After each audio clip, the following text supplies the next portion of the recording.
Johnny is a restaurant owner and entrepreneur. How many have been to a Johnny Carrabba's restaurant? Let me see your hand. Started a restaurant, of course, in Houston, Texas, the original Carrabba's. Launched Carrabba's Italian Grill in partnership with Outback Steakhouse in 1986, and then, of course, grew to hundreds of locations. He's passionate about leadership, as you will see, community impact, serving as a mentor and philanthropist, and a speech pathologist on the weekend. But I know that you'll be blessed by Johnny and his presence with us, as well as with Garrett Booth. Would you please welcome Mr. Johnny Carrabba as he comes today?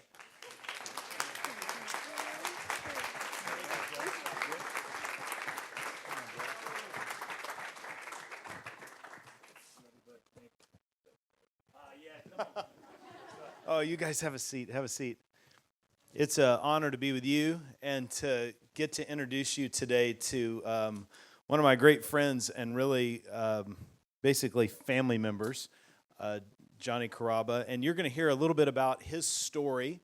We want to take you through some of his story, and I'm going to ask him some questions. I didn't tell him anything about what I'm going to ask him today, so he's really on the spot, and then we'll have a little extra time at the end for some questions from you. So lock in and lean in and just really learn and glean from Johnny and his story. So, we're going to talk about restaurants, and we're going to talk about leadership, and we're going to talk about your journey. But here's where I'd really like to start. Is I want you to talk about how you got your love for food and cooking, because it's really a heritage story. And so let's just begin there. Tell them about, in fact, I brought a picture with me, Johnny, in Johnny's kitchen at his home. And if you guys will put up that picture, this is in a corner in your kitchen. Let's start there. I just want to get a couple things straight. Y'all yes, sir. You can put your notebooks up, because you're not going to learn anything today. So you don't need to take any notes, because y'all are intimidating the heck out of me. The other thing is I want to get point number 2. I want to get straight. You're not going to learn anything today. But point number 2 is that I'm an emotional guy. Nothing's wrong with me. I mean, I don't think I need, psychological. I mean, I need psychological help, but, I don't think I need to be put on medication. But I'm an emotional guy. Where my family comes from is Sicily, and we're known to cry. We cry if we go to a wedding. We cry if we go to a funeral. We cry if we go to an opera. When Grandma serves us a big old plate of spaghetti and meatballs, we really cry. And so I've already cried once today at lunch. And then when I look at the stove right here, that's where it started. I'm very sentimental. I give my family everything I know. I give it to my family. I learned how to be a business person. I learned how to give. I learned about hospitality. I learned about food from my mother and my 2 grandmothers, because they were selfless people, and they showed their love through their food.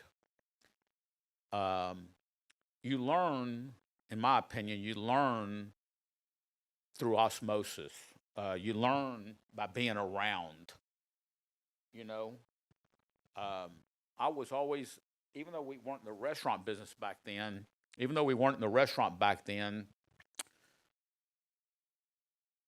but when you walked into my mother's or my grandmother's house, you knew what you were having for dinner as soon as you walked in, because they were cooking for hours. So, if we were having the Mama Mandola's chicken soup, when you walk in, it's soup day. If you smelt, fried chicken when you walked in, you knew you were having fried chicken. So the house is always, we didn't have to burn candles. We just burnt food. So, again, the question is, ask me the question one more time and I'll stay focused. I didn't take my ADHD medicine today. So before we get into what you've built and where you've gone and all of that, I wanted to go back and just touch the history here of how you fell in love with food and how it was such a heritage in your family, and why Yeah, I got this you. stove is in your kitchen. Well, when I built my house, my grandmother gave me this, right? That range right there is probably about 85 years old. But she gifted it to me. I built my whole house. That's in my kitchen. I don't really use it, but it's there as a monument. I built my whole kitchen, my whole house around that range. And it symbolizes what my family did for me to give me the opportunities to be somewhat successful in the restaurant industry. I'm still on my journey, but they gave me my grandparents and my parents gave me an MBA from just teaching me through not preaching, but through osmosis. And they cooked, and they were hospitable, and they served from the heart. Yeah. And that's exactly how I run my business. Just like you, everybody I know here, just beautiful people. And y'all have taught me a lot about hospitality today. But my family taught me about hospitality day to day. You couldn't go into grandma's house without eating. My friends, you got hugged, you got greeted, and you got fed. And I give them all the credit for my life. Powerful to see, holding on to such a reminder of, your roots and what that means to you. And obviously, over the last decade or so, we've become friends. And so a little bit about kind of how we met. I met Johnny through television. He was on a cooking show on Channel 8, and it would come on Saturday mornings, and this is back when I was in high school, and they would cook these great Italian meals, and you're on there with your uncle, and that's how I got to know you. In fact, part of the show, I just brought this with me here, part of the show was this cookbook, so I ordered the cookbook, so I got the cookbook, and then ended up being in the restaurant one day. There's the cover. Ended up being in the restaurant one day, and we met there. Yep. You were actually in the back in the kitchen tasting the food to make sure it was right. And that's how we met. Austin here was at the counter there. At Grace's. Well, at Grace's. Yep.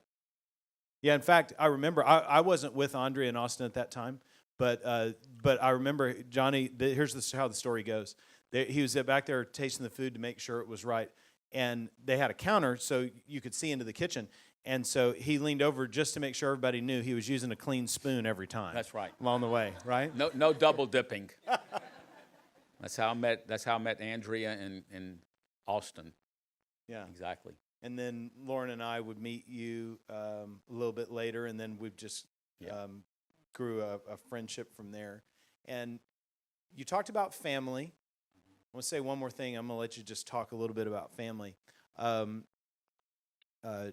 Johnny's dad, Mr. C, was also around the restaurant all the time. And we were just people who would go in and eat there. And we'd take the kids in there. And one of the beautiful things about him, he was talking about hospitality, his dad, Mr. C, would go around to the tables, and he'd especially pay attention to kids. He learned both of my kids' names, never forgot them, and every single time we walked in there, he'd say, "Austin and Lauren, tell me how you're doing. Come give me a hug." In fact, I have a picture of your mom and dad. There's Mr. C. And it set the tone. So family was something that was, such a thread for you and what you do. Just talk a little bit more about all that. Well, my grandparents on the Carrabba side, right, they had a small neighborhood grocery store. Now, you don't know anything about a small neighborhood grocery store nowadays because everything is H-E-B or Kroger or whatever. Yeah. But this is where, there's a butcher shop, and the owner was the butcher, and the owner's wife was the cashier. and they made and they made deliveries. Everybody had credit, not credit cards. They all had credit, so that's where I was raised. And so my parents, back in the days, when if you're Italian, most of the time the culture is you always hand your businesses, succession, you hand your businesses off to your kids. Well, my grandparents on the Carrabba side had this grocery store, but my dad was the butcher. My grandmother was a cashier, but then it came time for it to be handed down. My dad bought the grocery store for a little bit of nothing, just so the other siblings wouldn't get upset.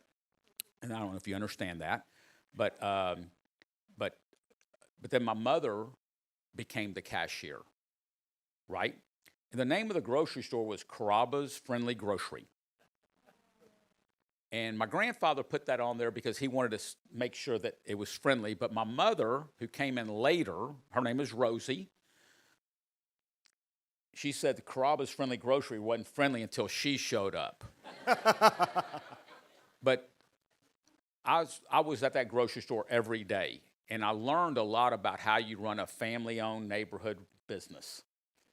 No matter how big, no matter how big this church gets, no matter how big this university gets, always remember you're a neighborhood family business. Yeah, I don't want to use the name business, but whatever. You understand. You're learning business here. And my parents did the grocery store. I was there every day before school, after school. Didn't really like it. The hours were long, so I got in the restaurant business where the hours are real short. And but the one thing, though, is that I knew that when I had the original location, I was there from 8 in the morning till midnight, 7 days a week. My parents retired from the grocery store, and what did I do? I was getting ready to open up my second location, and I said, Dad, I know you are just retiring, but I need you to hang out at the original location on Kirby. I said, Mama, I need you at the Voss location. You cannot beat a family-owned neighborhood business, in my opinion. To me, it has more heart and more soul. My mother is 87 years old. She's with a walker. My parents have 24-hour caregiving because my dad had a stroke and they need the help. My dad comes at the original location about 4 days a week to hang out, to kiss babies and hug people. And my mother's 87, and she works every single day at my second location. And so, again, I owe it all to my family. But it's hard to beat I want to say Italian, but it's hard to beat an Italian restaurant when you see mom and dad there, and the hospitality. My parents have been married, I'm 66. My parents have been married 68 years. And I'm taking credit. I'm not much of a marriage counselor, but I saved their marriage. You know how I saved their marriage? Is I put him at Kirby and I put her on Voss. So I separated them. But I really pride myself in with my parents. I cherish my business because. Yeah. For sure. So I probably don't answer your questions. I'm sorry. No, that's a great answer. All right, let's talk about. And no matter how, I'm going to say, no matter how big you get, you can become a national chain or you can have the biggest church in the United States. Just remember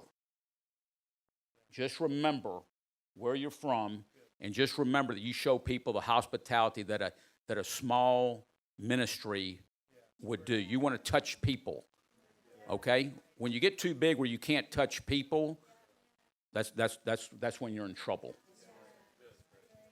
Fabulous. Let's talk about some stops on the journey. Let's go all the way back to startup. Okay, so we've got students here that are going to go on to start businesses. When it's just a dream and an idea.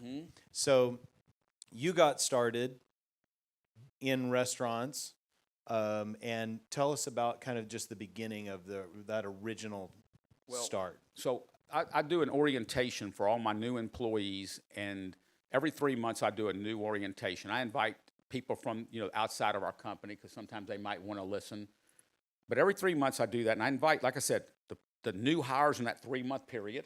And then I also invite people that have been with the company for 30, 35 years because I need to make sure that they don't lose focus and they stay rejuvenated, right?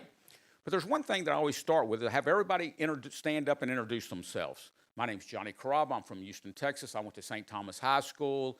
I worked at something before. And I have everybody stand up to introduce themselves because it's common courtesy to introduce yourself to people. But what I really try to do is I start with, first of all, let's look at us. We look like the United Nations. We all come from different parts of the world. We have different educational levels. We have different family backgrounds, family dynamic. We all come from, worked at different places. I says, but I want you to keep your own character, but today I want to talk to you about what I think is important to build our culture, right? And then I talk about the history, because history, I wasn't even much of a student, and I never really understood history. I mean, why do I have to study history? Well, history tells you the path of maybe what the pioneers went through. The history tells you the path and how you developed your culture. And there's one thing that I don't know we don't have enough time to talk about. But I went to high school. I wanted to be an accountant, CPA, and I was working for one of my uncles, because I had 3 uncles that were in the restaurant business. And one of them said, hey, Johnny, we need a bartender. Hey, Johnny, we need a server. Johnny, we need whatever. And I'd always go work for him. But I wanted to be a CPA. But one day I'm shucking oysters. I have to be very careful how I say that, but I was shucking oysters. And I was waiting tables at a place called Tony Mandola's on the Gulf Freeway. You know where the Gulf Freeway's at. That's where his church is at. And my uncle comes in on a Friday, and he goes, hey, Johnny boy, come here, man, I need to talk to you. And he goes, I just signed a lease on a second location. I'm going to keep it short, but I need to get to a point with y'all. And I said, hey, that's great. He goes, you're my new general manager at the new location. And I said, Uncle Tony, I'm very flattered, right, in my head. I said, Uncle Tony, I said, man, I thank you so much for thinking about me. I said, but I'm going to school to be an accountant. He goes, well, you can continue to go to school. He goes, but I need you to be the general manager. So he got the place remodeled, and I never really saw him that much. Kind of an absentee owner, And I wasn't really happy about it, but what did I do? I used my DNA, but I thought about how my dad and my mom ran their neighborhood grocery store. So I treated it like it was mine, like I had ownership. Well, I'm doing that, then all of a sudden I have another uncle who owned a restaurant called Damien's on downtown, which is a great Italian restaurant, if you remember it. And he's only 6 years older than me.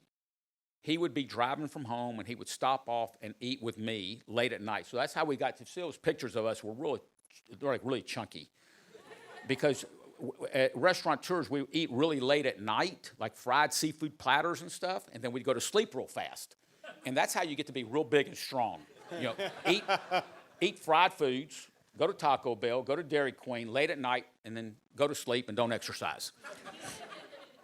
Well, he came in one night, and he goes, Johnny, I just got back from New York. He's only 6 years older than me, but he's my uncle. He goes, man, there's some restaurants, man, they're unbelievable. And he started describing this one restaurant called Mezzaluna. Wood-burning pizza oven, open kitchen. You can see the cook sauteing and fires flaming. Servers, they have long bistro aprons, and they have the gift of gab. And he started painting me this picture, and what did he do? He says, you want to do it with me? Well, again, I was flattered. Another one of my uncles thinks enough of me to offer me to be a partnership. But my mind started thinking real clear. I don't know if you know anything about people from Sicily, but they hold grudges. They call vendettas. And I said, he's recruiting me from his brother, who happens to be my uncle, who happens to be my boss. So I thought there was some conflict of interest there. So I said, Damien, hey, I'll think about it. But I got so excited about him painting me a picture of this concept. I called him about an hour later after he left, and I said, I'm interested. Okay? So we started on our way to looking for locations. We find a location on Kirby Drive where the original Carrabba's is at, but the guy didn't want to lease it to us. He wanted to sell it to us. So we went to a bank. Worst economic times in Houston's history. Oil industry is way down. The last thing banks want to do is lend money to two little short, stubby Italian guys that want to get in the high-risk business of restaurants. We went to the bank that my grandfather Carrabba, my dad did business with, Mr. Chip Allen. We go meet with him, and Mr. Allen goes, Johnny, he goes, I've been knowing you since you were born. He goes, now is not the right time to open up a restaurant. Just keep managing. When you're young, you don't want somebody older telling you what you can do and what you can't do. So I wasn't really happy with him. But I left, thank you, Mr. Allen, see ya, and I wasn't happy. Second bank turned us down, third bank turned us down, fourth bank turned. We go to 7 banks, and they all turn us down. Now, bear with me on this. One day, I'm working in Damien's restaurant in the kitchen, learning how to cook, and I just wanted some fresh air. I wanted to get out of a hot kitchen, and I'm walking through the dining room, and I'm walking by table 14. We have tables numbered in the restaurant industry where you know where to deliver your food or whatever. I'm walking through, and an elderly gentleman said, Johnny, hey, how are you doing, man? How's your new deal working out? I said, sir, and you learn how to BS, pardon me, but you learn how to BS in the restaurant industry. I might not know what your name is, but you think I've been knowing you for 20 years. So I said, hey, you know what, sir? You know, whatever. It's not really going that well. I said, man, I think, almost every bank in Houston's turned us down because of the economy. He goes, well, hold it a second. He reaches in his back pocket. He gives me a business card. He goes, I'm on the board of this bank called Omni Bank. It's by the University of Houston. He goes, this is Rhonda Lewis, a loan officer. Go see Rhonda Lewis. So I call Rhonda Lewis. So Monday I have an appointment. Damien and I, look like Danny DeVito and John Belushi. We go to the front door and we go, hey, the receptionist. I said, yes, ma'am. I said, my name's Johnny Carrabba. This is my Uncle Damien Mandola, and we're here to see Rhonda. Oh, she's expecting you. Well, coming down the middle of the bank was, a young woman, banker, dressed like a banker, and when she comes up, I said, I reached my hand out because I was raised the right way, right? Hey, Rhonda, I'm Johnny Carrabba. She goes, Johnny, I want to stand up with y'all. But I said, Johnny. She goes, Johnny, how in the world have you been doing? And she gives me a hug. And I'm thinking, oh, my God, man, where do I know this girl from? I said, this is my Uncle Damien Mandola, and I'm going to get to a point. This is my Uncle Damien Mandola. She goes, Damien, how have you been doing? And he's about a biscuit over 300 at the time.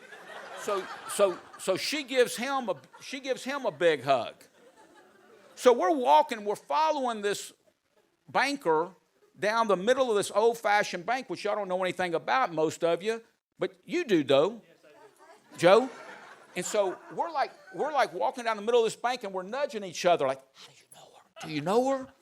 I don't know her. Whatever. I know I didn't know her from high school because I went to an all-boy Catholic school. And we tell her about wood-burning pizza oven in the dining room, pasta in bowls, sauteing going on, everything I told you before. Rhonda goes, let me tell you something. I love this idea. Our bank loves to lend money to family-owned businesses, and we love to lend money to native Houstonians, people from Houston, right? Today's Monday. Thursday is loan committee meeting. I'm going to bring it up to the loan committee. Rhonda calls me Thursday around 1 o'clock.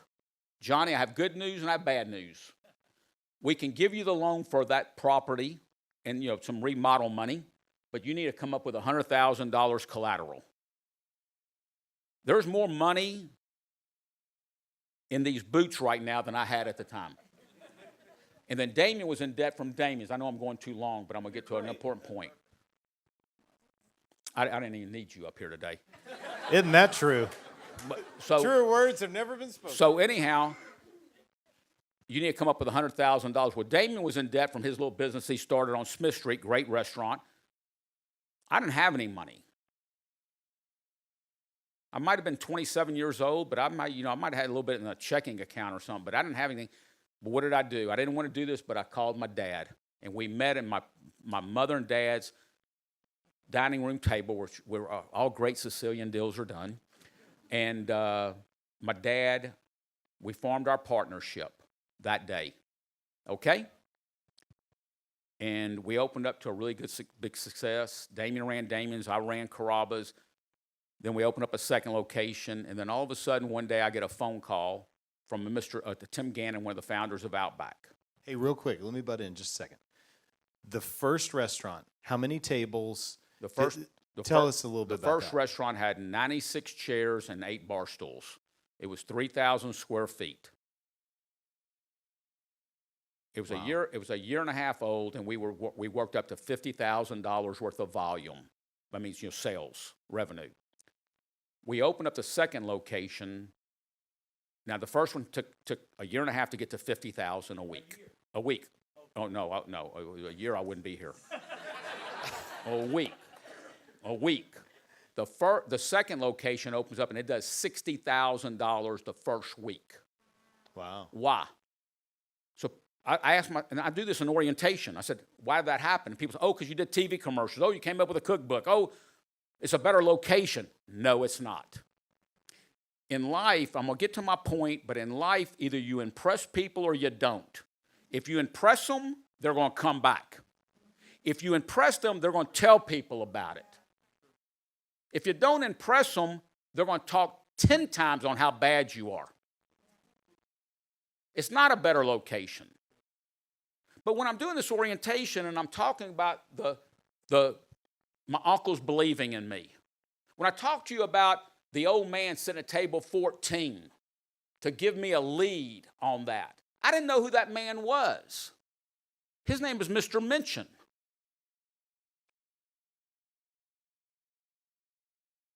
I didn't know Mr. Tim Gannon of Outback Steakhouse. I'd never been to an Outback Steakhouse. But in life, what you need to learn and what you need to know is something that I believe in. Joe DiMaggio was a great center fielder for the New York Yankees. He was married to Marilyn Monroe. Y'all might not know this, but Joe DiMaggio is naturally one of the best baseball players of all time. Really good-looking Italian guy, played center field for the New York Yankees. How much better can it get for an Italian? But he says that I play the game of baseball hard every play because there might be somebody in the stands that has heard about my game, but they paid good money, and I want to impress them. Wow. So I know I met a couple athletes in here earlier. You got to be game ready every single day because I'm going to tell you, where would I be without my uncles believing in me? Right. Where would I be without Mr. Minchin, table 14 Damien's? Where would I be without Tim Gannon of Outback Steakhouse? Where would I be? And I'm going to finish the story about Rhonda Lewis, the banker. She goes, our bank loves lending money to Native Houstonians, blah, blah, blah. You already heard that. She goes, but Johnny, I forgot this point. Johnny, your little Tony Mandola's Blue Oyster Bar is me and my fiance's favorite little go-to restaurant. Ding, ding, ding, ding, ding, ding, ding, right? And Damien, your restaurant on Smith Street, that's our all-time favorite. That's where my fiance proposed to me at. So again, in life, you never know who's watching you. You never know who you're going to impress. You never know who's going to control your destiny. So when I look back, it's emotional. Yeah, I give my grandparents, my grandmothers all the credit. My mother, all the credit of me and me being personable and me being hospitable and me cooking from the heart. People cook, and that is one of the best signs of love that you can give somebody. Again, I'm not going to ramble anymore, but I want to let all you know, people know that. Play the game hard. Play the game with a lot of energy and a lot of enthusiasm because you might impress the right person, okay? Fabulous. Excellent. All right, let's talk about, I took a picture in the restaurant that I didn't tell you I was bringing. So there, there's a station where the wait staff goes in to put in the orders, and on the screensaver, it has these statements. I want to show you this picture, and I want to talk about values and fundamentals. This is definitely my last trip with you, Garrett.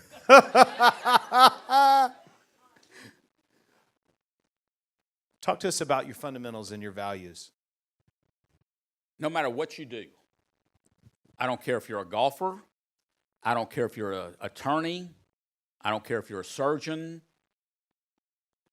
I don't care if you are the pastor of the biggest church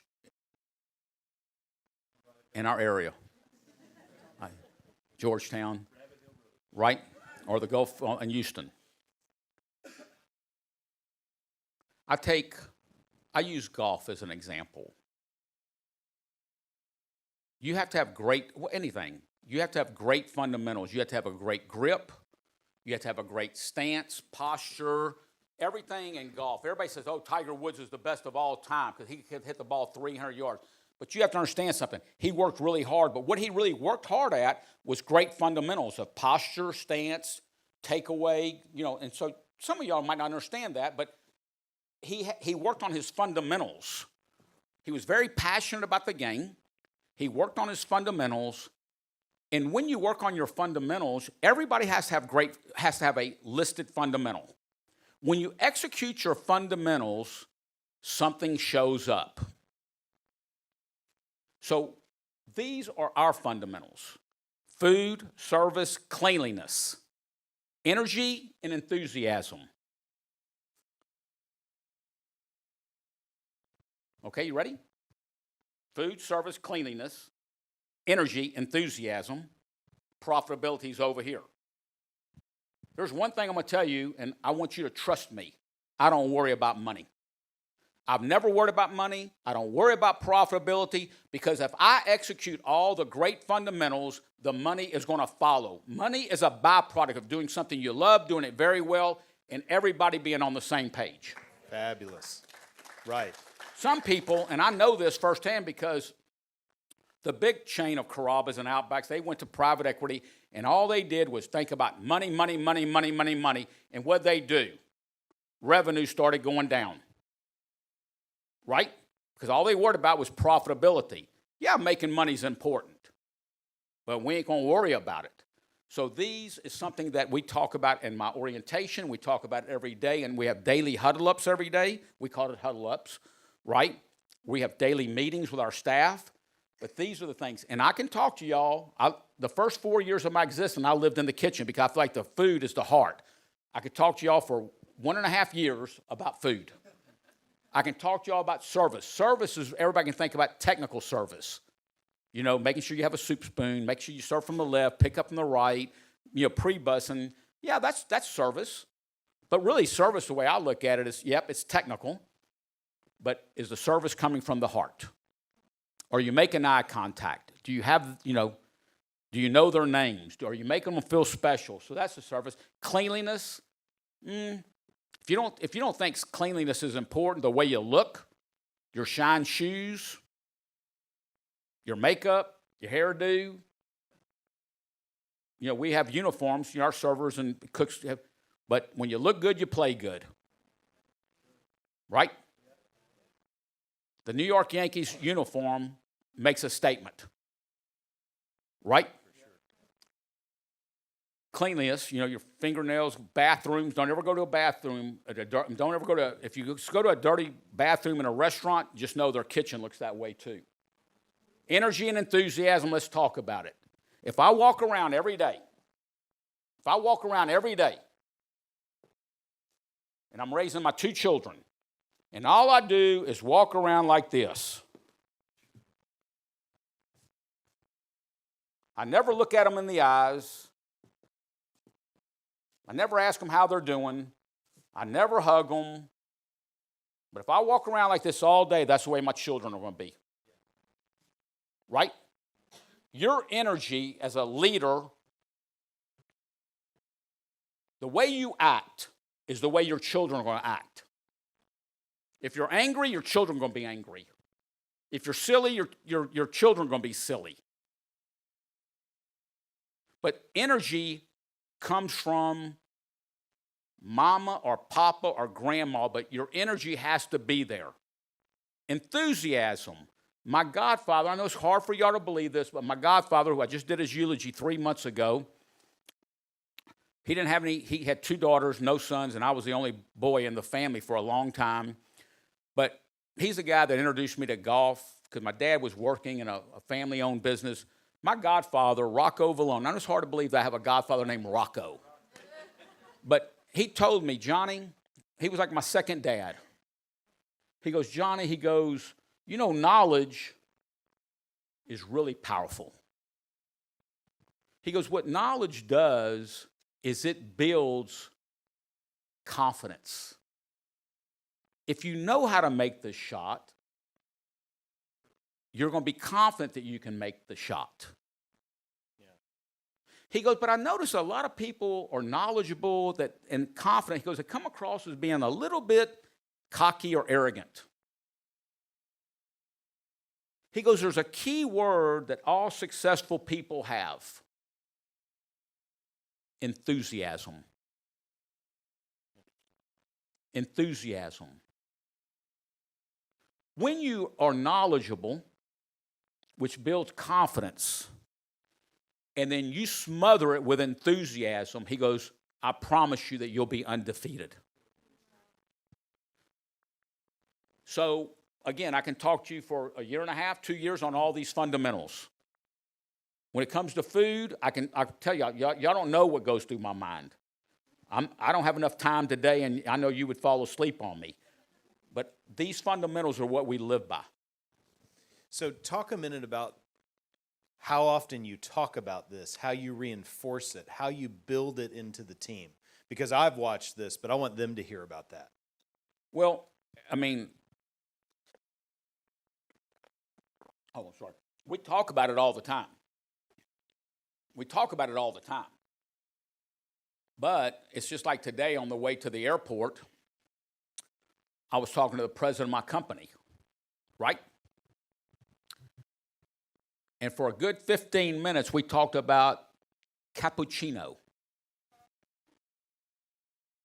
right? That's part of our food, right? Our beverages, food.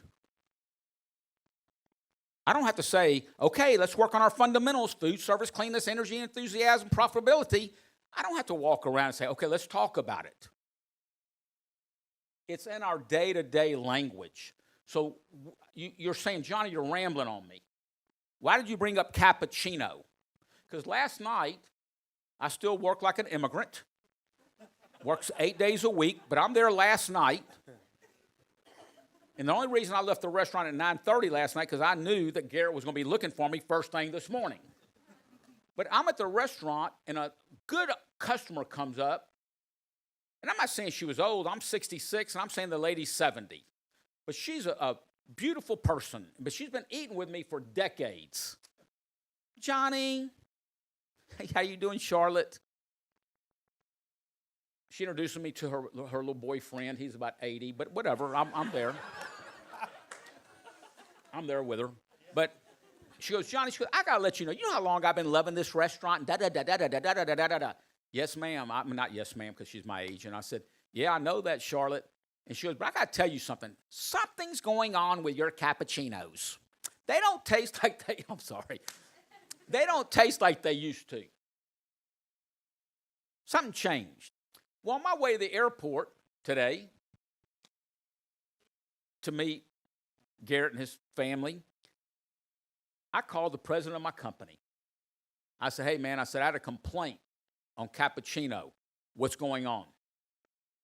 We talked 15 minutes about the history of our cappuccino. Now, you could say, oh, I know I'm not hitting a point.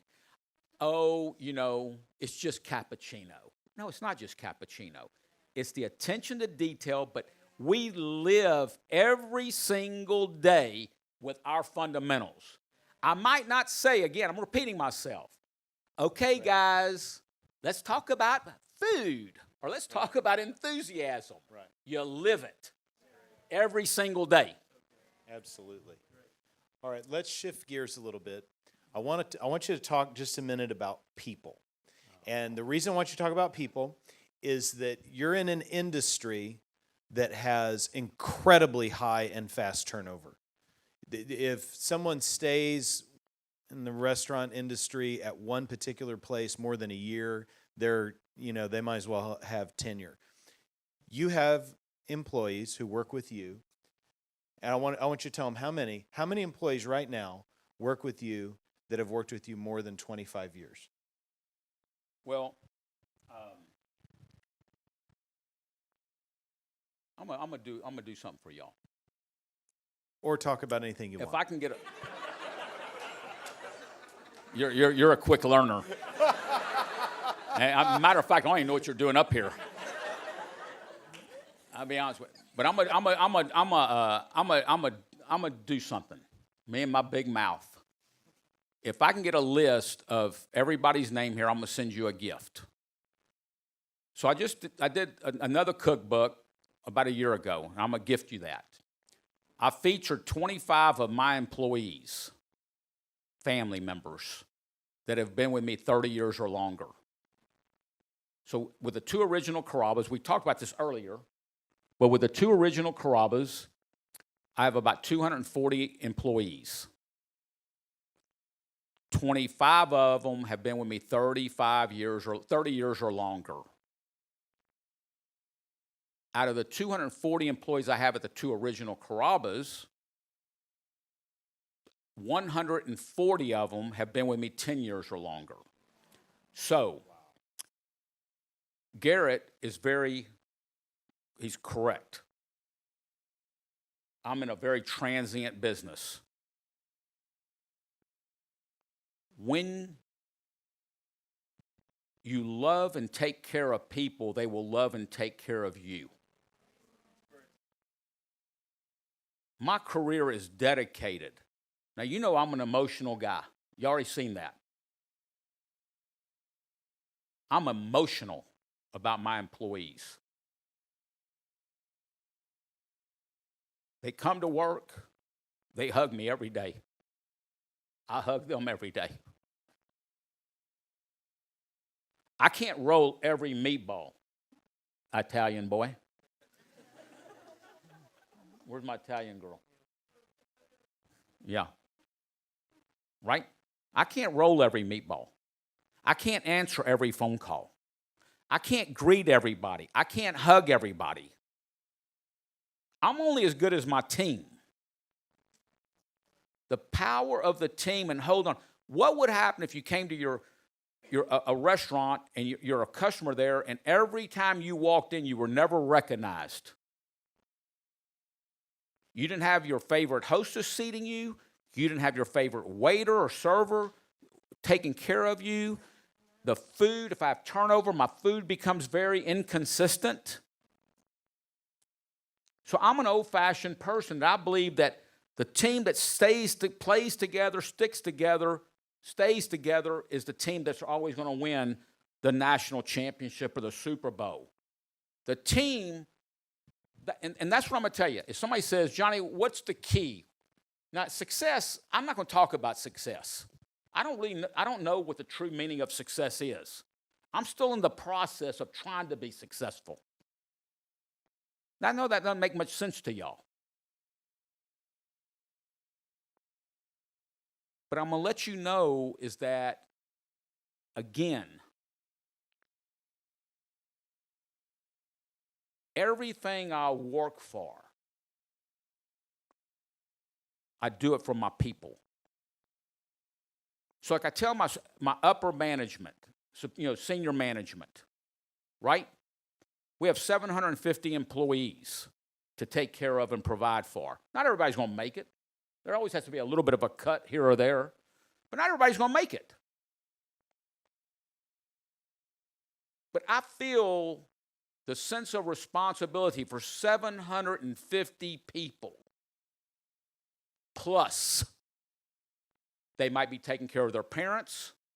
They might have children, dependents, or whatever. So the 750, it might be 3, 4, 5, 6,000 people when you put in children and everybody else that they're taking care of. That's a big responsibility. But they're family to me. And my job as Big Papa is provide security, right? And that's how much I love my people. It's really something to watch and just see how you've built that. I want to kind of just divert just a second because this, I think, ties back in. And I want to talk just a little bit about crisis. Probably the greatest crisis that your industry has faced was COVID, because can't go to a restaurant. Everything's shut down. In 1 week, everything was totally upended. Right. And you survived. Talk a little bit about that storm. Well, I'm be very candid. I'm an open book, right? I was going through something personal at the time, but then COVID took place, and they closed down our restaurants. Then they said, oh, you can open up 25% of capacity. Then they said, you can open up 50%. Then we had another little scare, and they shut us down again. And I'm thinking, what am I going to do? Even on the first shutdown, I said, I'm not letting my employees down. I might go, I have a savings account. I might go broke, but my employees needed a lot more than I needed on the first go around. When they shut us down for the second time, I'm thinking, oh God, I'm getting ready to go down. And I had a meltdown. I'm driving by a park in Houston called Memorial Park. I live in Memorial.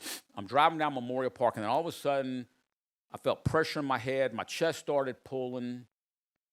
I'm going to tell you too much. I pulled in Memorial Park, and I started praying. I was too afraid to go to the emergency room, thinking I was having a stroke or a heart attack. And I'm not just saying this just because I'm at, Austin Christian University. But all of a sudden, I had a revelation. My ancestors came here from Sicily on the bottom of a cargo ship. They might have had $2 in their pocket, and they're really leaving Sicily, not because they wanted to, but they had to because there was no opportunity. They come to a strange land, don't speak the language, and this is what really came up. Then they get here, they farm, pick cotton, whatever, and then guess what happened? The Great Depression took place. Then my great-grandparents lost their youngest son to World War II.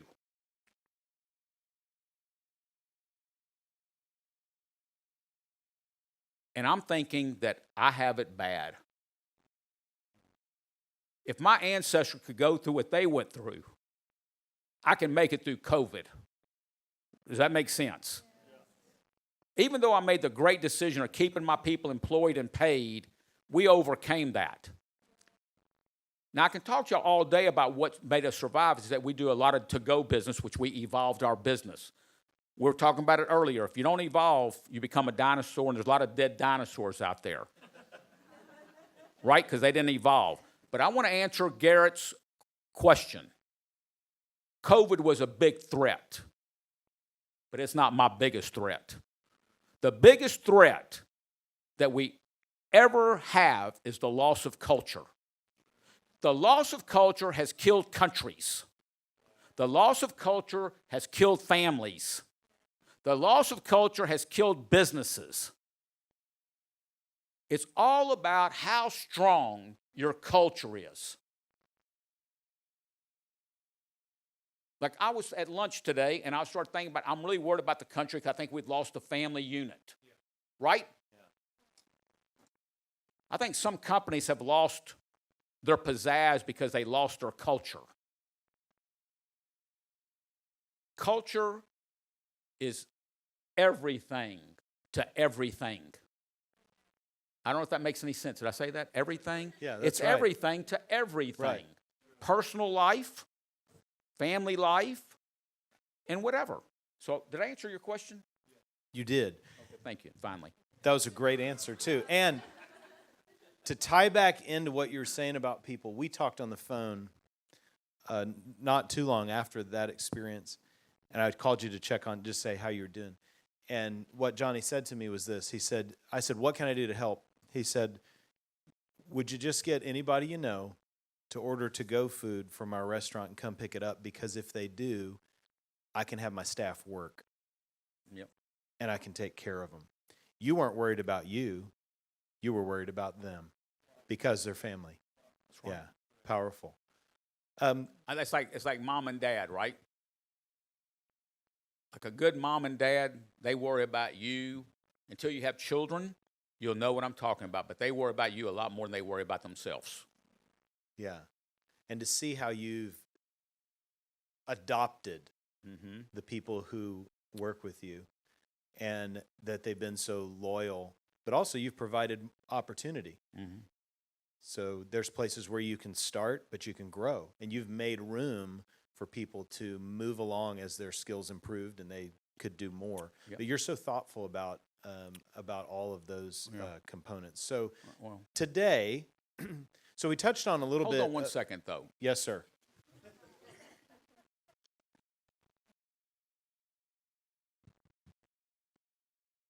Do you know how much in debt I am to my people? You know how much they've changed my life? I didn't do it. Naturally, we did it. But I'm nobody without, I'm not anyone without my team. I just want to get that understood. They're not, I'm indebted to them. That's the way I look at it.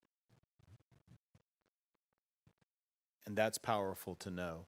And knowing the people who work for Johnny, all of them know that, down to the person that starts at the reception desk at the entrance to the restaurant. And it does make a difference in everything that happens.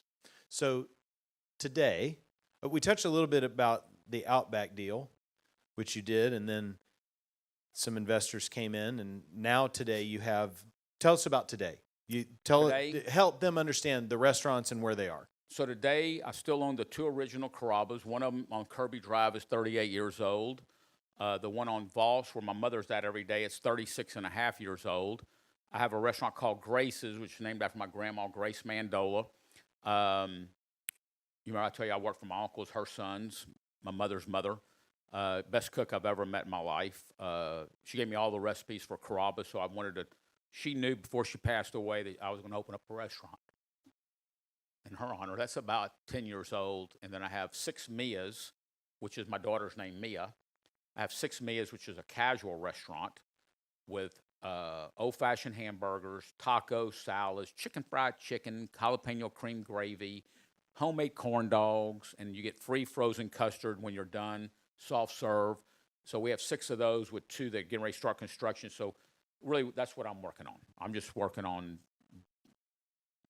trying to last another 38 years. Right. And then I'm trying to show some growth through the Mia's deal. So I want to talk about each of these real quick. I'm going to give you a word, and I just want you to say anything that you want about it. So I kind of jotted down just a thought or a word about each one. So original Carrabbas, all right? Consistency. Talk about how you keep it consistent. Already told you. That's actually true. Well, you know what? Tell them about the organization, same person, same station. That was where I was going. I've already told you that. That restaurant's, no, I'm just messing with you. That restaurant, Carrabba's, is 38 years old. Last year, we had our best year ever. Right? You know, when I was a young man, I started Carrabba's. In my first staff meeting, I said, I want to become a Houston institution. I'm superstitious. I'm not going to say anything about, I'm 3 under par and I only got 2 holes to play, because I know that something's going to bite me in the butt. But consistency. I think it's a Houston tradition. It is. All right, let's talk about Grace's for a minute, because it has a little bit of an interesting story, particularly about listening to customers. And Yep. so let me say Well- one thing. I'm going to tee you up, and then you just talk about that. So Grace's is a different concept, like he was saying. It's family comfort food menu. But there's one thing on your menu, and since Austin's in the room, I have to mention this. The Johnny Chang, the Kung Fu chicken. Right. Okay, and here, I actually brought a picture just so everybody could see. This is Austin's absolute favorite dish. You were on the edge of thinking about a menu revision, Right. but I credit him with influencing you to keep it. This is we can't go there without ordering this. But I want you to just talk a little bit about that, listening to customers and that whole Yeah. piece Well, of that story. I had a vision of what I wanted Grace's to be. I wanted it to be like Union Street Cafe in New York, a Danny Myers restaurant, which that might not mean anything to you. I want it to be like a place in L.A. I'm drawing a blank on the name of it, but I wanted it to be like eclectic. I didn't want it to be like Italian or Mexican or whatever. I wanted it to be like a little eclectic, like a little yin and yang, right? And so I had Johnny Chang's Kung Fu chicken. I had, like all kind of stuff. I had Asian style calamari. I had a tuna stack that was kind of Asian. I had fried chicken, which is kind of soulful and comfort. And it was just like this and that. Hamburger, Philly cheesesteak. And it didn't work. I was losing $70,000 a month. And it naturally hurt my pride because I said, I'm not as smart as I thought I was. And then what really kind of made me feel bad is I misled my team. They did all this work in getting this menu together, but my idea was a flop. So it was like a little blow to my ego, but I can get over that. But it was like I don't like losing money either. But anyhow, but what did I do? I don't know. I went to 3 of my best friends.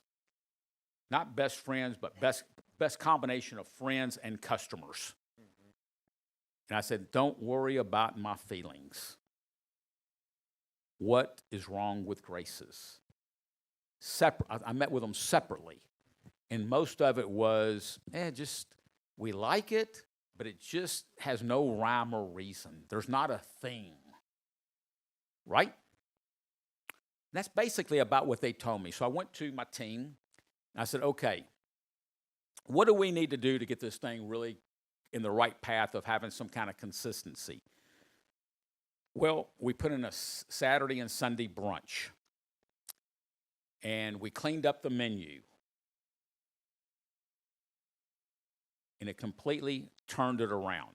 So Grace's is the number one thing on my mind as far as things that I think still needs a little reform. We're not where we need to get. And on my way to traveling today, I was talking to Yu Nguyen, a Vietnamese guy. He's the one that screwed me up on that Johnny Chang's Kung Fu chicken.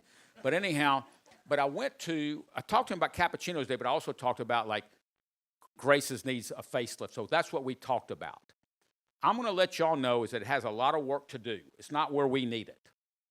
But I'd have to say in my career, that is one of my biggest success stories because we turned something around that was bad into a winner, right? There's only one thing harder than opening up and running a restaurant. It's turning around a bad one, and that was a bad restaurant. But I took the blame. It was my fault. Okay, so you have to listen. Listen to your people. Listen to your congregation, right? Listen to the public. Listen to your employees because they will guide you. Don't be afraid. I can't say, I'm Johnny Carrabba. I'm the founder of Carrabba's. I can't have that kind of ego, right?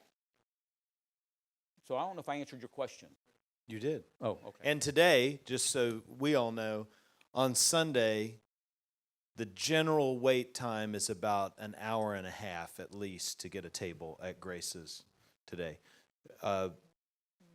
Colloquially, I'll tell you that people around the city say it is the best fried chicken in Houston. And I mean, people line up today to get in. Didn't start that way, but you made the changes, and look at what happened. Turned it around. Let's talk about Mia's. I wrote down innovate and experiment. What do you want to say about Mia's? Mia's? I really don't want to, yeah, I'm a superstitious person, so I don't like to say, uh-oh, you know, I'm on a roll. You know what I mean? I mean, I can't really talk about a lot of the stuff because y'all are young people, but, you know, it's like, I mean, I could say golf. You know, maybe you don't know anything about golf, but I can't talk about how great I'm playing. Because as soon as I think that I'm playing great, that's when I'm going to hit one in the water. Or I can't think about like gambling in Vegas and say, oh God, I'm so hot, I know that I'm getting ready to, something bad's going to happen. I don't want to talk about some of the stuff, but Well, tell us what you can. what I want to tell you is that Mia's is the right thing. They call it dynamite in a bottle. Carrabba's, when Outback approached us, 1993, it was the right thing at the right time. It was dynamite in the bottle. Mia's, knock on wood, grab my medal right here. Oh, but anyhow, you don't think I'm not a spiritual person? I'm going to grab, this is, yeah, but anyhow, Mia's, let me talk about Mia's. That's what I keep in my pocket. My mother gave me this. It was blessed by the Pope. No matter what, you know, religion you are, but that's, I'm going to grab this while I'm talking about Mia's. I didn't bring this just because I was coming here. Hey, every little bit This helps. every day. Every day. I'm spiritual. But anyhow, Mia's is the right thing at the right time. Why? It's good old-fashioned food. And it's very value-oriented and moderately priced. The average person, again, it's not as cheap as Chipotle or Taco Bell, but it's about $19 on the average, and it feeds every walk of life, right?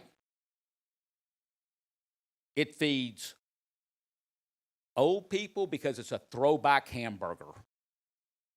They can get a good old Bluebell Malter shake. Old-fashioned French fries. Every walk of life loves that kind of food. So again, very, it feeds every walk of life. Yeah. Age, kids love it.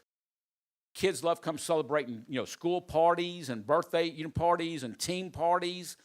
I want to say something else, but it just feeds the masses.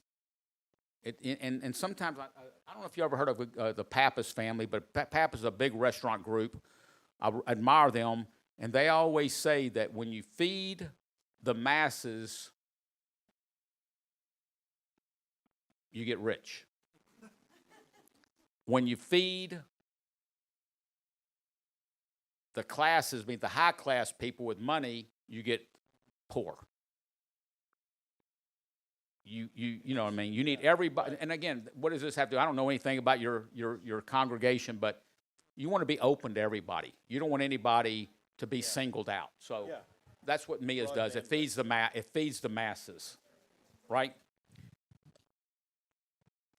Can I ask you another question? Huh? All right, let's talk about this. I want to talk a minute about successful people. Students here, this is a room of leaders. And in their lifetime, they're going to need to approach, talk to, connect with, pitch to people that have been a success or have built a business or have means. So would you just talk just a minute on how to connect with people who are successful, business people, people who have done something in their industry? Because I think that's a kind of a person in a way. And I'd just like you to just talk a little bit to us about that. Because these guys are going to go out, some are going to make a business plan, and they're going to go pitch an idea or pitch a business or pitch a thought. And I want them to hear from you. I'm going to say one of the big regrets that I have, and I was just talking to my daughter Mia about this. She's in town from Los Angeles, and we were sitting on the couch watching TV, and we, had some conversations about business and stuff. I would say that one of my biggest regrets in my career has not taken advantage of talking to really successful people about their careers. You know what I mean? Or their thought process. I never really wanted to, what do you call, disturb them. I felt like I didn't want to bother them. I know they're busy people. But I've learned, that's one of my biggest regrets. Wish I'd have did more of it. But I get my best advice from older, successful people. And there was a comedian named Richard Pryor, and he talked about, you can't listen to his stuff, best comedian of all time, but a little on the X-rated side. But he said, you always got to pay attention to old people, because you don't get old by acting like a fool. And I've learned my best lessons from older people. Successful people, I would think. You can learn a lot from losers too. But older people is, I could start talking about what I've learned from old people, but yeah. Don't be a nuisance, I would think. Don't be a nuisance. You know what I mean? Don't hey, Joe, you have a minute like every single day. You know what I mean? Not that he has anything to do, but you can learn from older people. And I mentor a lot of people. A lot of people call me, and I learn from young people too, though. Yeah, one of the things I was going to say, go ahead, Joe. I'm watching, even though we may not get another minute for a long time, but I've watched how he kicks his boot, and his blueging starting with his left leg, and then he goes to his right leg. And I'm saying that for this reason. If you don't get that minute, we just had an hour and a half of this style mistake. Yeah. So you just watch, learn everything. We were working in his store. We'd watch him, how he walks through the store, how he relates Yeah. to people. So that's how you don't have to be a nuisance all the time. I mean, there may be those phone calls, but most of the time it's just being in the room with people. Yeah. Yeah. You just learn more. Caught is taught. More is learn Right. through catching than just teaching. Yeah, if you're ever in the Houston area and you can be at the restaurant when he is there and just sit and watch what happens. I wrote this down in my notes. Duke Wellington said of Napoleon that his presence on the battlefield was worth 40,000 soldiers. When I see you walk into that place, your presence in that place, it's worth, 100 fantastic people. And you can feel that too, right? Being in here, you just light the place up. There's a gift God's given you, but then you've also worked at it, and you work it, and you work it, and you work it over and over again. And it's not canned. It's not like a speech. It's just who you are.